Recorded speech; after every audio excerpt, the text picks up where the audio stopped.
amma ja'a Isaayyaas boqonnaa 5 lakkoofsa 1 kaasee isa jiru walii wajjin hin dubbannaa garuu gara Isaayyaas boqonnaa 1 isa boqonnaa 5 lakkoofsa 1 kaasee isa jiru yeroo madubbii kana walii wajjin ilaalaa deemna amma garuu isa 27 lakkoofsa 1 amma jaarra kan jiru mata duree isaa inni gararraatti barraa'ee jiru kutaa dubbii kanaa kan nuuf ibsu akkas jedha iddoo dhaabaa waaqayyoo isa haaraa jedha iddoo dhaabaa waaqayyoo isa haaraa yeroo sanatti waaqayyoo billaa isaa isa sodaachisaadhaan isa qaramaadhaa fi jabaadhaan leewwattan bufa samurtuttifamu leewwattan bufa isa marmaramaa sanaa in adaba jawwee guddaa isa galaanatti galu immoo in ajjeesa yommus waaqayyo wal jalaa qabaati weeddisaa iddoo dhaabaa muka waynii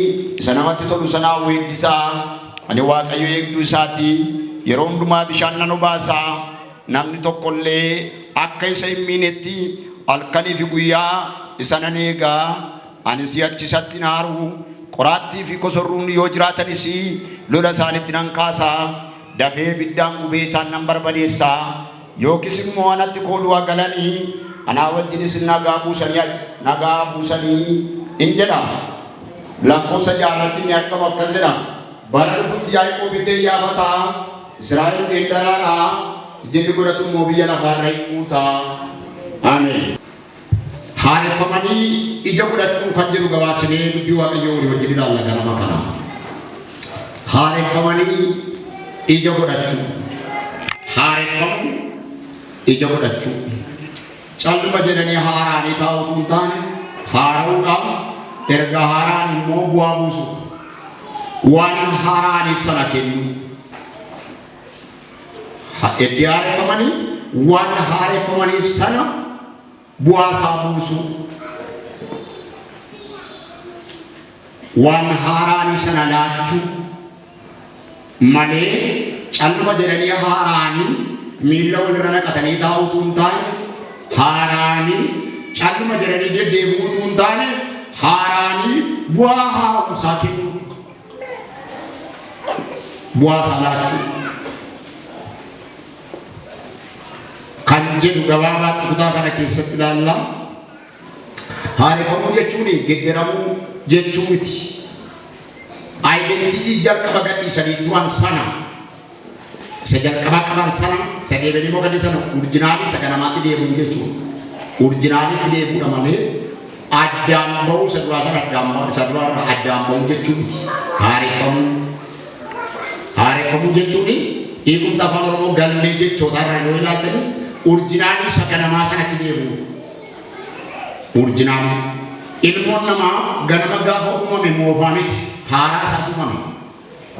Seerri namummaan wajjin uumame seera nagaadha seera fayyaa qabeessa waaqayyoo wajjinis ofii wajjinis walii wajjinis uumamaa wajjinis namuma nagaatu uumame urjinaalii isaa inni ganamaa sun nagaa waan haareffamuu isa barbaachisne qabatu haaramuu isa barbaachu ture ganama yeroo uumame ganama nagaanuma seera nagaa wajjin uumame seera nagaa qabeessaa wajjin uumame garuma boqonnaa sadii booda immoo gaafachii bahee bofaa wajjin bineensaa haasawutti ka'u immoo haaromuu isa barbaachise haaromuu isa barbaachise eddasii booda jechuudha kufaatii booda jechuudha haaromuu kan barbaachise kufaatii booda jalqaba garuu namni naga qabeessa qulqulluu waaqayyoo kan fakkaatu amalaan jireenyaan identitii waaqayyoo kan qabu ture jechuudha. Identitii waaqayyoo urjinaalii isa ganamaa sanatti deebi'uudhaan maal ta'u haareffamuudha jechuudha. Ergi haareffaman immoo bu'aa ganama yeroo uumaman sana silaa kennuuf qaban abboommii isa ganama kenname sanatti bu'aa sana buusuudhaaf hojii sana hojjechuudhaaf waaqayyoon fakkaachuudhaaf ergi haareffamanii gara sanaatti deebi'uu jechuudha malee gedderamuu jechuu miti. Gabaabaatti macaafa Isaayyaas 27 lakkoofsa 1 kan jiru Isaayyaas boqonnaa 5 irraa kaaftanii argachuu dandeessu. Waa'ee iddoo dhaabaa waaqayyoo argattu kutaa sana keessatti. Kutaan kun mata dureen isaa lakkoofsa 1 irra kan jiru iddoo dhaabaa waaqayyoo saaraa jedha. Kutaa kana utuu hin ibsin fuula dura Isaayyaas kun eenyudha yoo jennu Isaayyaas kun ilma Amoozidha. Ilma Amoos. Namni kun raajii guddaa nama waggaa 53 nama waggaa 53 raajii ta'e tajaajila jechuudha. Isaayyaas waggaa 53 bara mootota afur bara mootii Amoos bara mootii Aaziyaa yookiin immoo bara mootii Hisqiyaas akkasumallee bara mootii Uziyaa bara mootota gurguddoo afurii tajaajila kennaa kan ture. Innis tajaajila raajummaadhaan yeroo dheeraadhaaf hojjetaa kan ture maatii sooressaaf qabeenya qaban gidduutti kan dhalate waamichi isaa achitti kan isa qaqqabe qe'ee guddaa maatii sooreyyirraa qabeenya qaban irraa kan dhalate yommuu ta'u nama walaloo barreessuudhaan beekamu walaloo nama danda'u nama walaleessaa walaloo qabudha walaloo nama qabudha. Isaayyaas nama akkasiidha. Akkasumallee Isaayyaas jechuun Waaqayyo fayyisaadha yookiin immoo fayyina jechuudha. Fayyina jechuudha. Isaayyaas jechuun akka jechuudha kan nama gargaaru maqaan isaallee hojii gooftaa keenya Yesuus ijji wal qabata jechuudha. Gooftaa keenya Yesuus Kiristoos ijji wal qabata. Isaayyaas maqaan isaa kuni bara 740 keessa kan barraa'edha. Bara 740 dhaloota Kiristoosiin dura jechuudha. Bara 740 keessa yommuu barreessu raajii waa'ee Masiih fedalachuu bara 750 keessa raajaa ture. Bara 740 immoo waan raajaa ture sana barreessee jechuudha. Barreessaa ture jechuudha. Egaa barreeffamni kun waa'ee yeroo tokko waggaa namatti barreeffatu hin taane yeroo dheeraa kan isatti fudhatedha jechuudha. Egaa gabaabaatti macaafa Isaayyaas bakka gurguddaa sadiitti qoonnee ilaalla. Bakka gurguddaa sadiitti qoodama macaafa Isaayyaas. Inni tokkoffaanii waa'ee adabamuu saba Waaqayyooti. Adabamuu iddoo dhaabaa Waaqayyoo samma ilaallu kana ganaa ilaallu kana saaramuu qaba kana. Waa'ee adabamuuti. Adabamuu iddoon dhaabaa Waaqayyoo adaba jala kan inni galu yeroo adda addaa sabni Israa'el akamu kau ini tidak ada pakai pemain buat macam mana kira-kira atau mana sambil Waaqayyo kumi yeroan dada roto ko wagga torbatama roto ko wagga dibba bidama yero kam grammo wagga dibba buri sodoma garkuma dada jana galatu ya sudah sabul yeroan dada garkuma dada jana galatu karena macaafi Isaayyaas ateta wanti gurguddaa sadi irratti kan inni xiyyeeffatu waan gurguddaa sadi innis maayini Waaqayyo akkanni adabee akkan nama deebisu jechuudha. Nama adabee saba adabee akkanni deebisuu danda'u bara kana adabee jira badaa hin jirmini. Isaayyaas yeroo mul'ata argu waa'ee adabaallee in arga. Adabamuu nama adabamuu saba in arga jechuudha. Mul'anni isaa kuttee baata jedha duwwaatu taane cabsitee baata duwwaatu jedhu in adabamta sin jedha hafuurri bara sana jiru ameen. Hafuura adaba Waaqayyo nama jaallatu maal godha? In adaba. Namni maal jibba? Adabbii jibba. Adabbiin garuu jireenyatti nama deebisa. Isaayyaas mul'ata isaa keessatti adabamuu saba Israa'el illee in arga jechuudha. Adabamuun akka jiru Waaqayyo saba isaa adabee akka deebisu arga. Raajii waa'ee adabbii dubbatu ture Isaayyaas. Raajii waa'ee adabbii dubbatu. Raajii waa'ee adabbii dubbatu.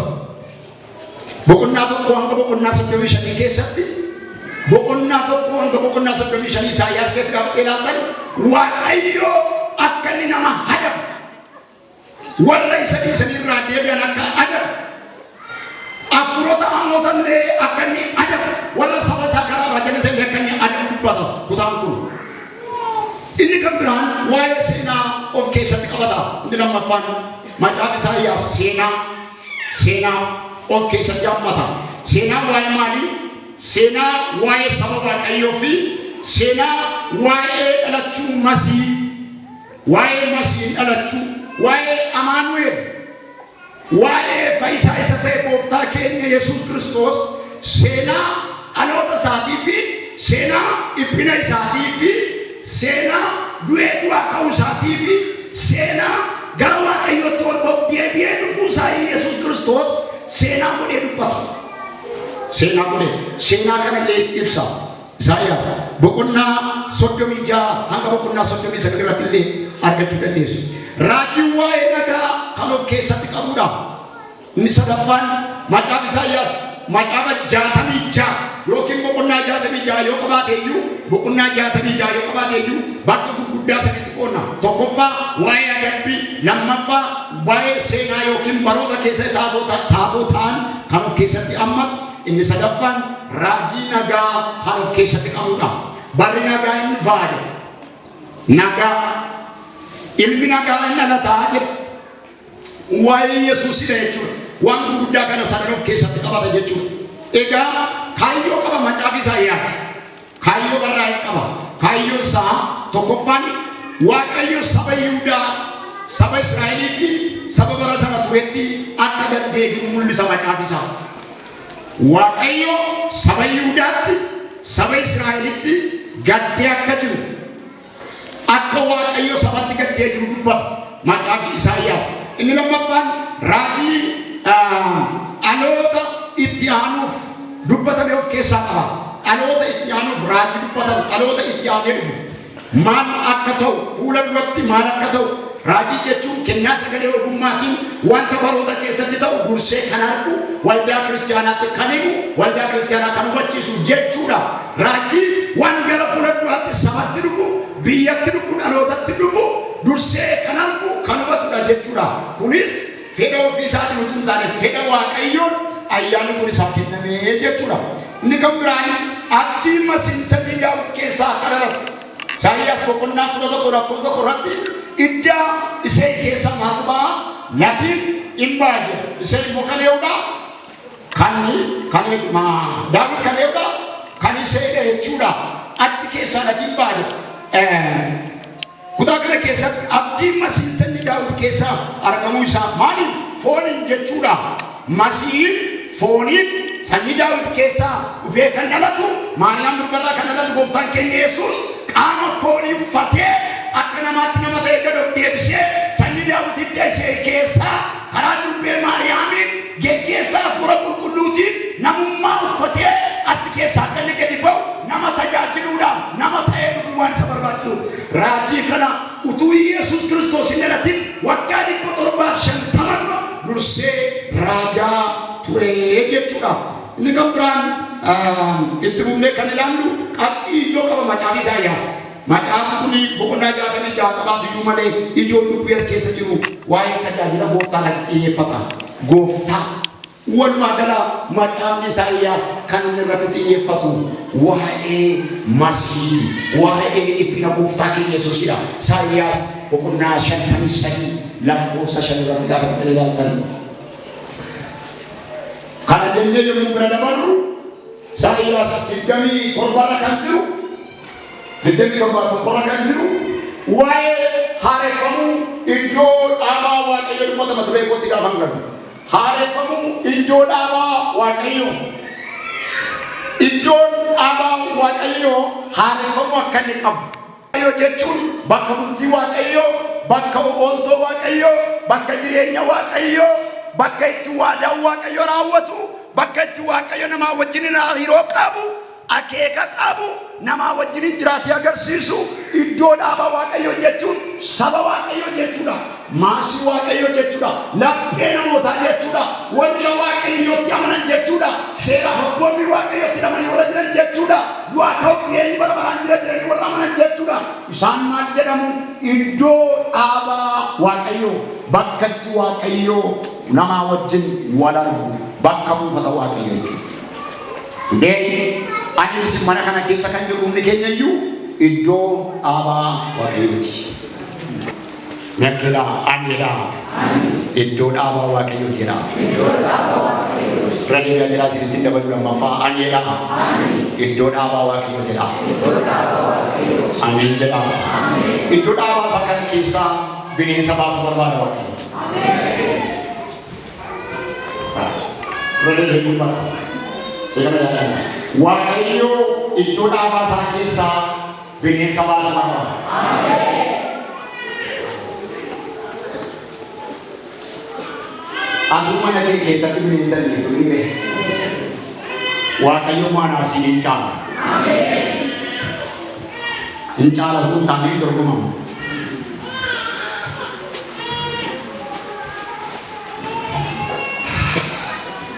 Iddoo dhaabaa Waaqayyo kan mee isa kan boqonnaa shanaffaatiin haa ilaalaa.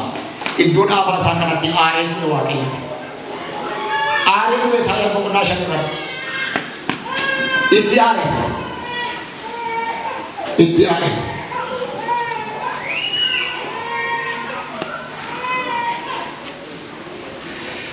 Ani amma michuu koo isa jaallatamaadhaa fi waa'ee iddoo dhaabaa wayii isaatti beekuna weeddisaa. Michuun koo gaara coomaa irraa iddoo dhaabaa wayii tokko qaba ture. Inni lafa isaa soqee dhagaa keessaa funaane sanyii wayii isa gaarii achi keessa hin dhaabe riqaas keessatti hin tolche. Iddoo ija wayii itti cuunfanis keessatti hin ijaare ija wayii isa minaa akka godhatus hin abdatine wayinichi garuu ija addaa hin godhate. Michuun koos eegaa isin warra Yerusaalem keessa jiraattan isin namoonni Yihudaas anaaf iddoo dhaabaa wayii koo gidduutti firdii kennaa. Karena jalan itu dah bawa ini kopi malu cuma ada tuh. Aku jadi apa buat terjadi nanti. Wajib juga rumah ini jangan apa terjadi. Apa itu dah bawa ini ko malah kumpul sini nani mah. Dan rasa sekarang tiga ini sejauh ini kita.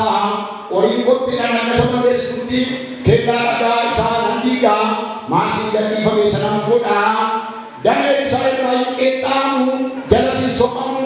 Kosong rupi orang tidak cikesat in bikilu bukan akai tirong devisi dume sana poma jere don aba wali wa kayo gofta macha ko mana sirayani aba wali ni tigamadu sinamota yudati inni sanke satifirni kajela abdate ture kuno higadangala sututae kajelumma sanira eggate ture kuno wal tunkursani wa watu tutae je me akata ni do wali sati kana abdate ture lala bayam date ture do wali kana toko do wali sana abu jalkaba mal gori insok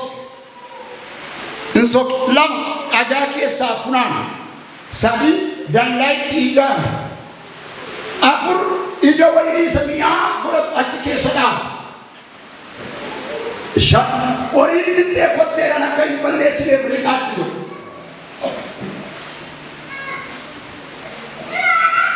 gati gurgudda managaw iddo sanatti bahase beru kan nama garamu wan diraye gentan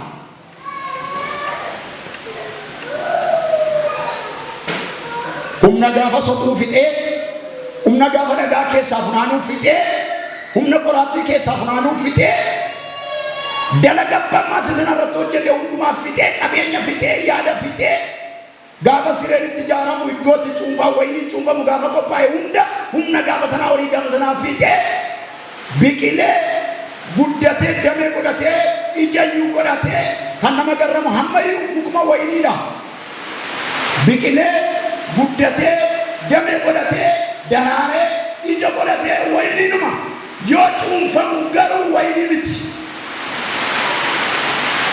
argadani yero silera tijoni tijumfa iddo silera tijumfa tijesani chumfan waini biti hamada keda namara bayra dilala mutibit lafti salama waini humne tirat jalaga unna waini la pasan kabenya tirat bay kabenya waini la baw biya sa tirat apnai da biya sa waini la baw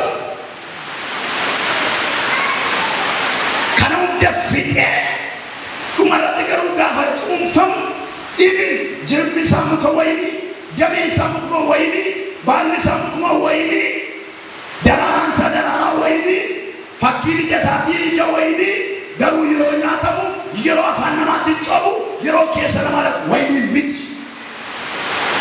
diktabi to parati ka bartani sababi ni ko nashan kesati waini kana ra yada kase dalani ra tiga yada ni ra kasa arka pol ra kemisa masih kati pemeni saboda wakayo wante defi gutumat wanggon bosti jawe pinesi kamu kawaini la kina de undi akabar baga tidin bujal kabe jejuna wakayo wanise are wanise waaqayyo iddoo sana tuffatee waan dhiiseef gaafa kanaa bineensi wayinii balleessu hundiyyuu iddoo dhaabaa waaqayyo sanatti namni inni kun hafuura bakkeerraa gara saba waaqayyoo fi impaayera Israa'elootaatti kan achiis deemuudha. Bara sana jechuu koodha. Afurri kun murtuutifamaadha. Maal jennaan fageenyarraa gara saba kanaa dhufa waan ta'eef afura murtuutifamuudha jechuudha. Qilleensarra deema murtuuteen lafarra deemu. Qilleensarra deema. Wanti murtuutifamu yeroo baay'ee waan ija qabutti gadhiifama. Ayyoo amalanni waaqayyoo wajjin qabu sana balleessuudhaaf murtuuteetti namoota sabicharraa fageenyarra jiran garuma fagoorra ta'anii kan lolan dhufanii saba kana kan lolan faallaa saba Israa'el kan ta'anidha jechuudha. Inni marmaramaan baay'ee hamaa. Inni jarma sana gidduu ta'a. Mootota ta'ee isaan gidduu jiraata. Isaanuma keessaa ka'a. Fakkeenyaaf kan akka mooticha Nebukadnezar kan akka mootii Hisqiyaas fa'a. Kan akka mootii Asiyaa fa'a. Kan akka mootii Amaaz fa'a. Kan akka mooticha Uziyaa fa'a. Jarri kun sabuma waaqayyoo gidduu ta'anii hamaloota adda addaa calaqqisiisu. Marmaramaadha. Yeroo baay'ee nuyi Yesuusni kan itti fidnu hafuura laga gamaatii dhufee dhabniiree laga gamaa dhufee xibaarri tokko toshi tokko jawween tokko bofti tokko jennee asirraa harka qabaa achirraan harka qabaa gamatti harka qabaa jenna. Bineensi cimaan garuu isa marmaramaadha. Inni keessoo jiraata. Firoomee akka jaardiyaatti akka ameebaatti dhiiga namaa dhugee waan namni nyaatu qooddatee indaanqoorraa qooddatee oolaarraa qooddatee qilximiirraa qooddatee gororgoroniirraa qooddatee urgoorraa qooddatee namaatiin maatii ta'e ta'a. Waaqayyo hafuura kana haa ta'u. Sagalee raajiin qooddataa, lallaban qooddataa, barsiisa qooddataa, faarfannaan qooddataa, waan hundumaa hin qooddataa, ripheetaa, iji namaa hin argu mataa sararfateetaa. Isa marmaramaa kana nana dabala waaqayyo. Bineensi waldaa kiristaanaatiif amaan bineensa marmaramaadha. Ilaalla. Mul'ata Yohaannis boqonnaa 13:2 ni ilaalla. Rakkoon qabu. Bineensonni hamoon bineensota marmaramoodha. Mataa isaa harkitanii hin oofsan marmaramaadha. Yoo barbaadeen raajaa, yoo barbaadeen lallabaa, yoo barbaadeen faarfataa, yoo barbaadeen ameen jedhaa, fudhadheera jedhaa, qabadheera jedhaa, ceeteetteedha, sana gooteetteedha, marmaramaan waaqayyo nu gidduudha hangalaaf. Akkasiin jedhee waaqayyo kana makama. Iddoo dhaabaa kun sirreeffadha. Bineensa kana sadan lama keessaa adabeen tokkommoo keessaa ajjeese. Prophet. Like prophet. Raji kana fakkaata. Raji sirriin kanaadha. Ameen. Ameen jedhaa yee. Warra lamaanii isa murtuutti bamu wayinitti harbuutti iddoo dhaabaa waaqayyootti isa murtuutti bamu yee nana daba. Isa marmaramaan dhokatee mataa miniffatee amala dhoffatee isa ijoollee koo nyaatu nana daba. Baay'ee kanaaf hin jallisu billaan koo luqqisaa. Bilaa waaqayyo dubbii waaqayyooti. Ameen. Bilaa koo nan luqqisa. Sagalee bilaa waaqayyo halala'u. Yeroo inni bilaa isaa waa'ee kee shakaka garaa samii keessa waldaa kee keessa sagalee dubbii waaqayyo soqoqsuu jalqabu yaa. Luqqisa. Isa marmarame baasa, isa murtuutifamaa sin qaba sagalee waaqayyo. Isa marmaramaa faqaa godhee bakkeetti baasa. Dhokatee nama hodhu, dhokatee nama dhugu, dibata dhugu, ayyaana dhugu, waldaa kiristaanaa dhugu, mushurraa waaqayyo ishee nyaattu hafuura akkasii kana sagalee waaqayyo hin qaba. Guddicha sagalaanatti galu sanaa nana jese. jawwee guddicha sagalaanatti galu iyyoo boqonnaa 26 lakkoofsa 2 kaaftanii argachuu dandeessu. Leewwaattaan bofa jedhamee beekama. Kutaa kana mul'ata Yohaanis irraa ifa godhee isin ibsa waan ta'eef annee ilaalla kutaa sanarraati. Inni eddii kana godhee deebi'ee booda iddoo dhaabaa isaatii kana eddii haaressee deebi'ee booda akka kanatti keessaa dabee keessaa ajjeeseetti deebi'ee booda maasii isaa balballoomsee maasii isaa haaressee bineensota kana hunda irratti hirmichaa fudhatee lakkoofsa 2 irratti warri kana agartan wal jalaa qabaa weeddisaa waa'ee iddoo dhaabaa wayinii koo faarfannaa dhageessisaa kanees Leewwaattaan keessatti argaa kan turtan isa marmaramaa isa murtuttifamaa kanees jawwee keessatti argaa kan turtan amma saba koo kanarraa bilisa baaseera. Iddoo dhaabaa koo kana kan agartan fayyisuu koo araaramuu koo iddootti deemuu kan agartan wal jalaa qabaa weeddisaa amma waa'ee iddoo wayinii kooti wal jalaa qabaati weeddisaa. Fuulli Waaqayyoo itti deebi'uu jalqabe iddoo wayinii isaa iddoo dhaabaa isaatti deebi'uu jalqabe yeroo bineensichi keessaa du'e keessaa adaman warri argatan wal jalaa qabaatu weeddisuu jalqabe. Iddoo dhaabaa isaa formatu warri argitan wal jalaa qabaa weeddisaa jedhee weeddisaa faarfadhaa galateeffannaa godhaa jechuudha. Faarfadhaa jechuudha. Jechuu Waaqayyoo dhageessisaa jechuudha. Harka Waaqayyoo maasii isaa iddoo dhaabaa isaa bineensa baase kana warri argitan wal jalaa qabaati weeddisaa jedhee tokkodhaan dubbata. Lakkoofsa 3 irratti akkan jedha.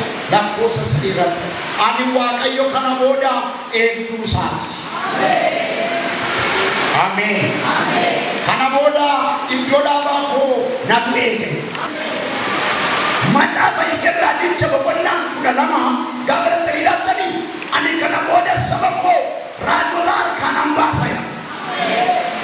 Raajota harkaan hambaasaya. Ila dhaggeeffadhaa Izqeel boqonnaa 12 kennu ani raajota harkaa saba koo harkaan baasa.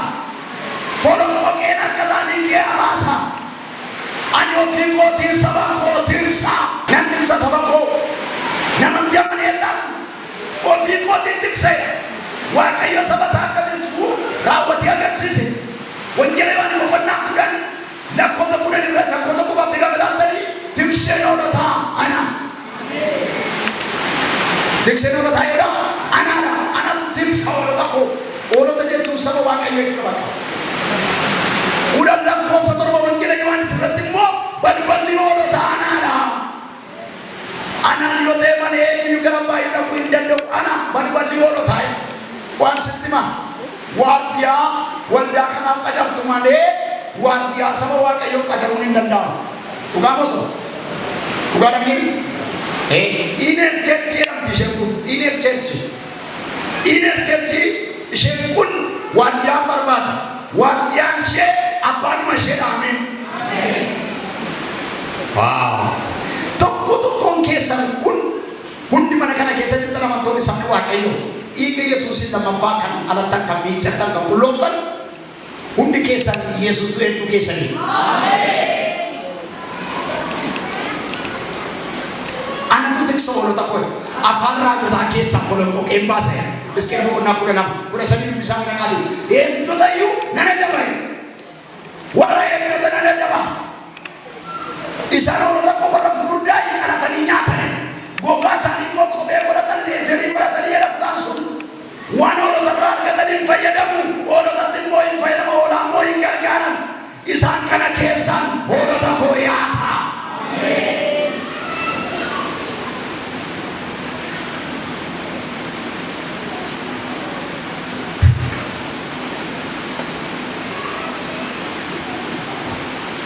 Jara kana mul'ata Yohaanis boqonnaa 13 irratti akkasittiin jedhe. Mul'ata Yohaanis 13 irratti.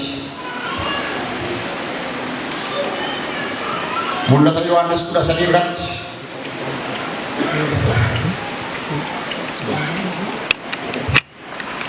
Kana booddee immoo bineensa tokko galaana keessaa utuu ba'uu nan argee jedha. Sila maalan jedhee jawwee guddicha sagalaanatti maal ta'u galaanatti galu sana maalan godhaa nan ajjeesa jedha kutaan kun. Jawwee guddicha sagalaanatti galu sana maal godha Waaqayyo inajjeessa. Mee jawwee guddicha sana amalani qabulaadha iddoo kanatti. Iddoo amala isaa keessaa baatanii agarsiisu. Gaafa sarratti waan akka gonfoo kudhanii mataa isaa torban irratti immoo maqaa ulfinaa Waaqayyoon arrabsuudhaaf kennaman qaba ture. Bineensi ani argee tokko qeerransa fakkaata. Bineensichi tokko maal fakkaata? Qeerransa. Lama amaaketa fakkaata. Sadi leenca fakkaata. Bineensi galaana keessaa ba'u kun bifa sadii qaba. Bifa sadii. Tokko bifa qeerransaa. Lama bifa hamaaketaa. Sadi bifa leencaa. Bifa leencaa. Bifa leencaa. Seenaan akka dubbatutti mooticha Nebukadnezar isa waggaa torbaaf adabame sanaa sabiyya Baabilooniin bushaa ture sanaa wajjin saba Waaqayyoo yookaan immoo bara raajota Daani'el raajichaa fi Misaaq Sadraaq Abneegoo fa'aa bara isaan booji'amanii baanidha. Barri sun bara mootummaa namicha kanaati. Bara sana booji'aman ijoolleen moototaa gurguddaan warri ogummaa gurguddaa qaban bara sana booji'aman ijoolleen Israa'el jechuudha. Kutaan kun sana jireenyaa wal bakkeessa baay'ee mul'anni Yohaannis waan raawwatamee fi waan raawwatamaa jiruu fi waan kana raawwatamaa jiru qaba. Sana keessa naqu yoon ta'e illee bineensichi guddaan inni galaanatti galu Isaayyaa 27 irra jiru mul'ata 13 irratti inni galaanatti galu kun amala gurguddaa sadii qaba. Bifa gurguddaa sadii bifi isaa tokko bifa qeerransaa, lama bifa amaaketaa, sadi bifa leencaa. Leencichi afaan isaa baay'ee guddaadha. Ilkaan isaa jabaadhaa jira. Caccabsee nyaata. Nyaachuutti afaaniin qabee nyaachuutti afaan guddaa waan qabuuf, afaan cimaa waan qabuuf, ilkaan gurguddaa waan qabuuf leenci yeroo baay'ee ilkaan sattamana. Gafarsa qabee dhaabaa bineensa gurguddaattiin qabee dhaaba jechuudha. Afurichi inni galaanatti galu bineensi kun bifa gurguddaa sadii mul'ata jechuudha saba Waaqayyoo nyaachuudhaaf. Tokko bifa qeerransaa mul'ata. Lama bifa amaaketaa mul'ata. Sadi bifa leencaa mul'ata. Akkaataa isaaniitti miidhanis akkaataa adda addaa. Garuu galaana keessaa ba'a. Galaan saba biyya lafaa keessatti argamu biyya lafaa bakka bu'a. Galaanni Paasifiikii miti, Atlaantik Ooshinii miti, Indiyaa Ooshinii miti, saba biyya lafaarra jirudha. Achi keessaa ba'a. Saba kana gidduudhaan dibamee ba'a. Dibamee kaa mootummaa fakkaatee impaayera bara tanaa fakkaatee kaa raajota fakkaatee kaa lallabdoota fakkaatee kaa afura kana fakkaatee waldaa Waaqayyooti gadhiifamee waldaa Waaqayyoo nyaata. Bifa maali? Bifa qeerransaan. Amalli qeerransaa ciruudha. Cira ija keessaa baasa. Cira. Amala amaaketaa laalaa amaaketii qeerransi walitti dhiyeenya qabu. Leenci mootinnoo sarara caalu garuu jarri bineensa bosonaati. Bineensa maaliiti? Amaaketi maal? Mana galaa. Leencoo. Mana galaa. Qeerransoo. Jara karaa fagootti argitee baqachuu dandeessa akkuma qabu. Maal jennaan jarri kunii bifti isaanis amalli isaanis bakki jireenya isaanis addaan baay'ee namarraa namatti madaqanii jaalatan caalaa galuu bineensa bosonaatti itti baqachuu dandeessa. Inni lammaffaan galuu bineensa isaa lakkoofsa 11 irra jirudha. Baay'ee nama inni baay'ee bineensaa maal lakkoofsa 11 irraa kana booddee bineensa lafa keessaa ba'u tokkoon argee inni immoo lafa keessaa ba'a. Lafa keessaa ba'a bineensi kun inni lafa keessaa ba'u kunis baay'ee maala. Garuu amala lama qaba. Amala lama qaba immoo bifa lamaan mul'atu. Waan inni ittiin mul'atu isinitti hima. Bineensi inni tokkoffaani oolaa gaafa lama oolaa fakkaata inni immoo oolaa fakkaata. Saba Waaqayyoo fakkaata inni lafa keessaa ba'u. Maal fakkaata? Oolaa. Ajaa'ibsiifadhaa kan dubbii Waaqayyoo isinii darbin. Barri itti wangeela dhagaan yeroo biyya lafaa kan lubbuun jiran qofa. Du'anii wangeela dhaga'uun hin jiru. Isaarra dhageenya jiraan nagaaf tokko galgala. Wangeela dhagaa yoo Waaqayyo sin gorse. Yeroo inni walitti deebifamee cufamu jira. Waaqarra lallabin jiru. Lafarratti isa lallabamee jiraata. Ameen jedhama. Ameen jedhama. Lallabamni dura keessa barbaada kaana jedhama lallabama. Yoo danda'ame nama kana jedhama lallabamu jedha. Annuma isinii jedhama. Barri namoota wangeela isinii lallaban nama tokko baay'ee. Warra yaada karaa isaanii lallaban. Warra wangeela namatti lallaban. Warra gamoo namatti lallaban baay'ee dhibamanii kaaniru. Warri konkolaataa namatti lallaban dhibamanii kaaniru. Warri bilisaa paaspoortii lallaban. Warri Ameerikaa ba'uu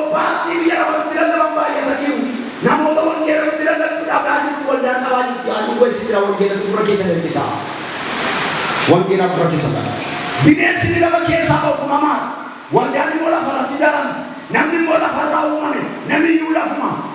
Garuu bineensi keessaa ba'a lafa kiyaabaa. Namni iyyuu lafarraa dhufe. Manni waldaan iyyuu lafarratti ijaarama. Waldaan kiristaanaa iyyuu lafarra jirti.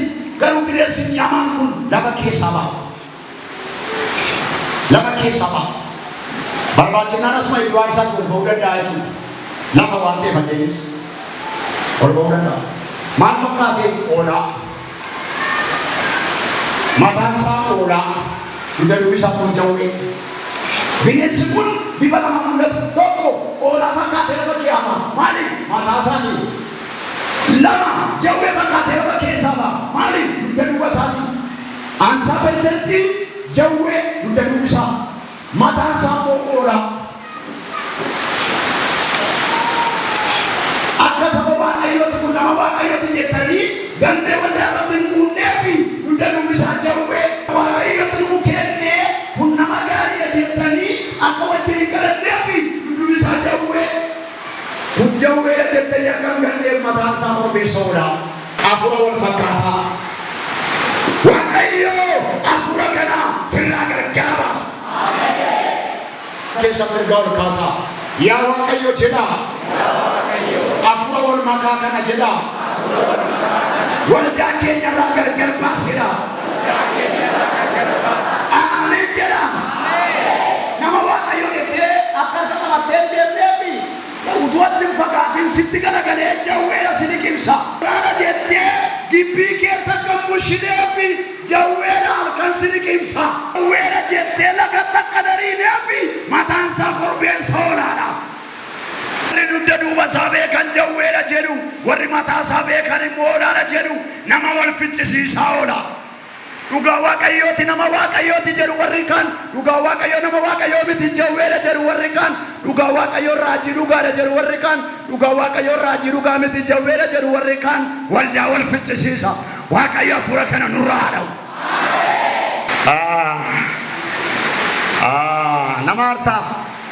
Nama aarsaa lallabuutiin dhooshe Waaqayyo afura kana nurraa dha'u. Afura kanatu iddoo dhaabaasaa keessatti arge Waaqayyo innisu kana ere innisu lammatatti deebite allittu kun nan eega bineensatti kun lammatatti deebitu nan eega maasii koo nan eega qeekoo loora sakrabadooniyaa sandala bahadiyaas harka mirgaa akkas godha hin sodaadha Waaqayyo na eegaa jedha ameen jedha mana namaa hin litu mana kee hin litu. If you are believe it, yoo hin amantate dhugaa Waaqayyooti inni laphee namoota baay'ee nyaatu kan kee hin nyaatu. Mee akkas jedha balbala laphee koo Yesuustu jira. Isin waldaa kana duwwaaf hin ilaalinaa. Waldaa biyyattii keessa jirtu waldaa jaarraa kana keessa jirtuuf ilaalaa sagalee kana. Sagalee Waaqayyoo ganama kana iddoo kanatti dubbatamu dachee Itoophiyaarra haleluuyaa. Shakaaki adooda. Dubbi Waaqayyoo koojoo baasee dachee walakkaarra haleluuyaa. Nana mana ganama kana Waaqayyoo qeeqamu hundee hin naqa. Nana mana biyya kanaa qeeqamu Waaqayyoo ganama kana hin naqa. Waaqayyo gara maasii isaatiin naqa. Investor abbaan barbaadde itti dhukaaftee ariitee galchitu miti Waaqayyo waa'ee maasii isaatiif gadi bu'a. Baay'een keessan sagalee kanatu dhageessanii afurri hamaan dhibee isin keessa kaa'e sana fuudhee baasin kee. Ani dhuguma isiniin jedhe sagalee Waaqayyoo faus godhaameen. Tokko waamanii minaamin wal qaqqabuun hin barbaachisu. Wanta tuqaan hin barbaachisu. Sagalee Waaqayyoo abidda. Shaadiyaa boosanda. Faus godha. Afuri nama fayyinaan boofitti dhaadhee ba'a. Inni dhukkuba nama kiyyaa kaa'u jawwichi. Maasii Waaqayyoo kenne dha'u qaama bakka Waaqayyo bulu iddoo bultii Waaqayyoo sagalee Waaqayyoo gaafa dhufu bineensitti hin ba'a. Metteedha bineensitti jira. Baasira jedha. Baasira jedha.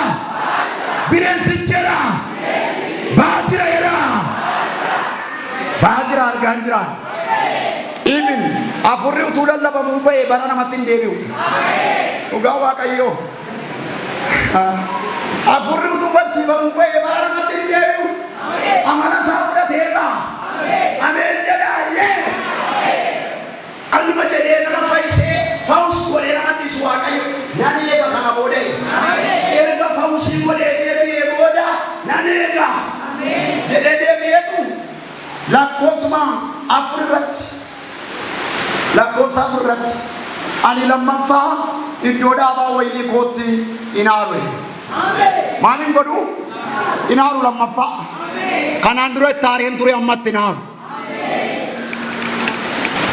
Amma bara kana keessa bara haaraa kana keessa yeroo namoonni jal'ina godhanii nagaatti oolanii bulan aartanii beektanii maa inni Waaqayyo dhiisee jettanii Waaqayyo maaliif aaruu dhiise beektu?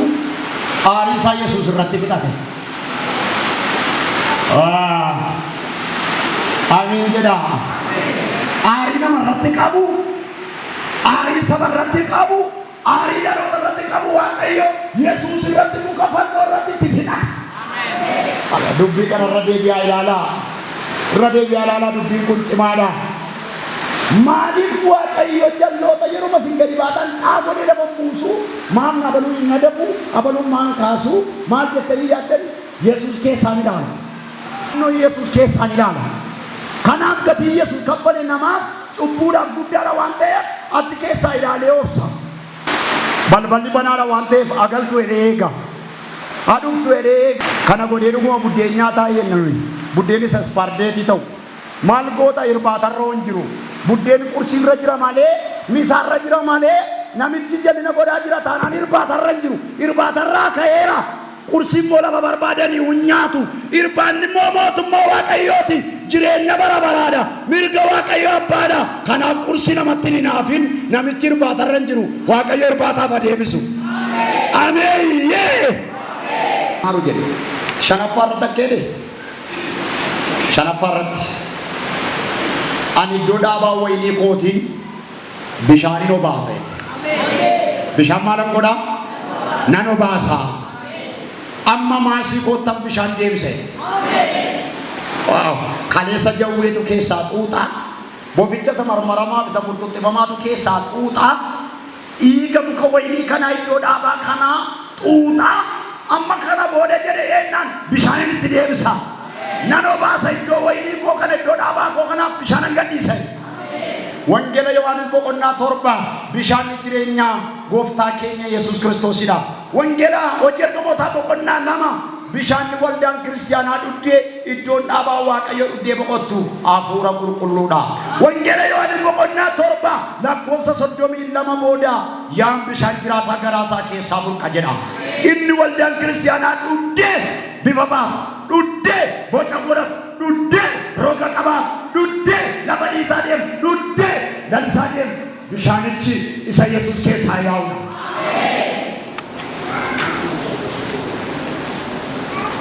Kana booda iddoo dhaabaa koo nan obaasa bishaan.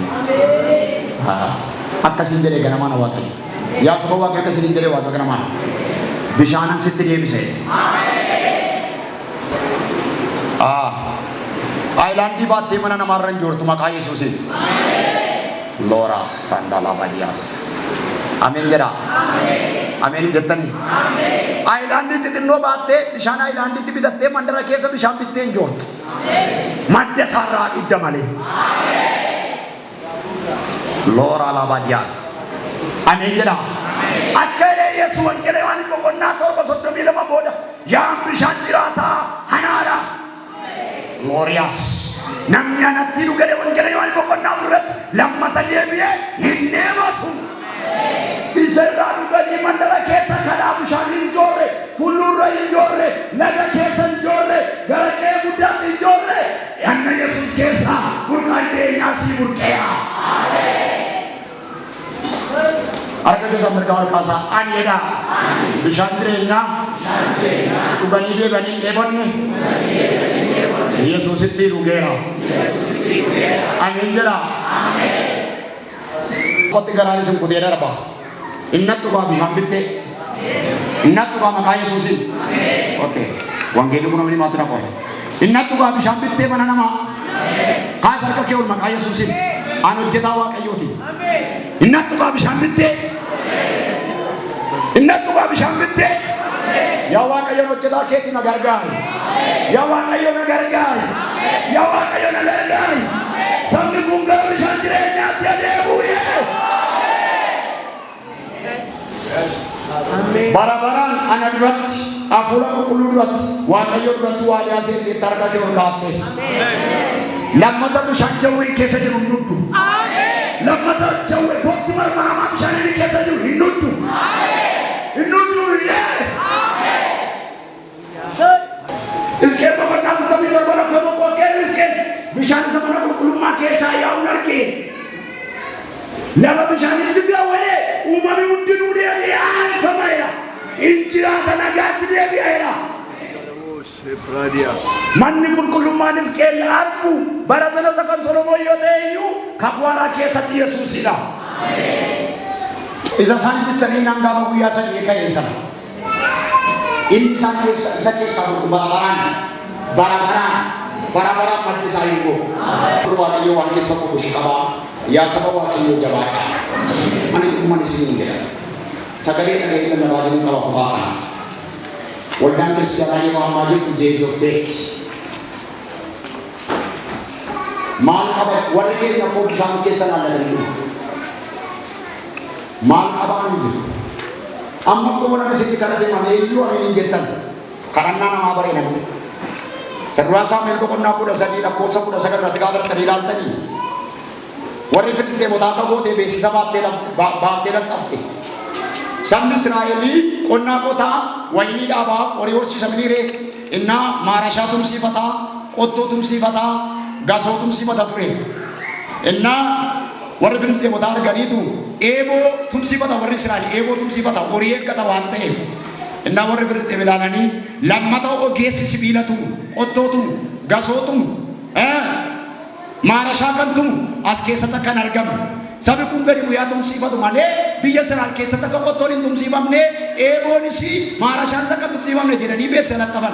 Saduraa Saamu'eel boqonnaa 13 lakkoofsa 19 kaasaa laalaa. Kana booda sabni Israa'el gadi bu'ee biyya ormaatti qottoo tumsiifachuu dhaqe maarashaatti qonnaa qotu eebootti horii isaa midhaan isaa eeggatu tumsiisuu dhaqe gadi bu'ee biyya taa keessaa gadi bu'ee. Ogeessa biyya Israa'elii sibiila akkasitti hojjetu immoo achi keessaa baasan. Kaleessa balbala isaa duratti maarashaa tume ittiin qonnaa qota sabni Israa'el. Eeboo tumsiifatee bineensa horii irraa ittiin ari'ata diinota ittiin ari'ata ture amma garuu achi fagaatanii akka isaan tumsiifatan godhan. Kan isin dhibu maarashaan akka hin tumamne jedhan utuu hin taane warri Filisxeem Israa'eliin biyya Israa'el keessatti hin tuminaayii jedhan tumamuu hin qabu jedhanii indaastirii isaa qayyaranii wantira bakka isaatti tumsiisan sana qayyaran. Israa'el gadi bu'ee tumuu gaafa dhaqu gatii maarashaatti dabalan. Naguma ila sabi Israa'elii maarashaa madurii tumsiifachuu dhaqe isa warri ruqeetti tumsiifatu gaafa inni gadi bu'ee tumsiifachuu dhaqu gatiin maarashaa tokko haman dubbisaa qotichi si kolfisiisamu gatiin qottoo tokko haman gatiin eeboo tokko haman dachaatti dabalan.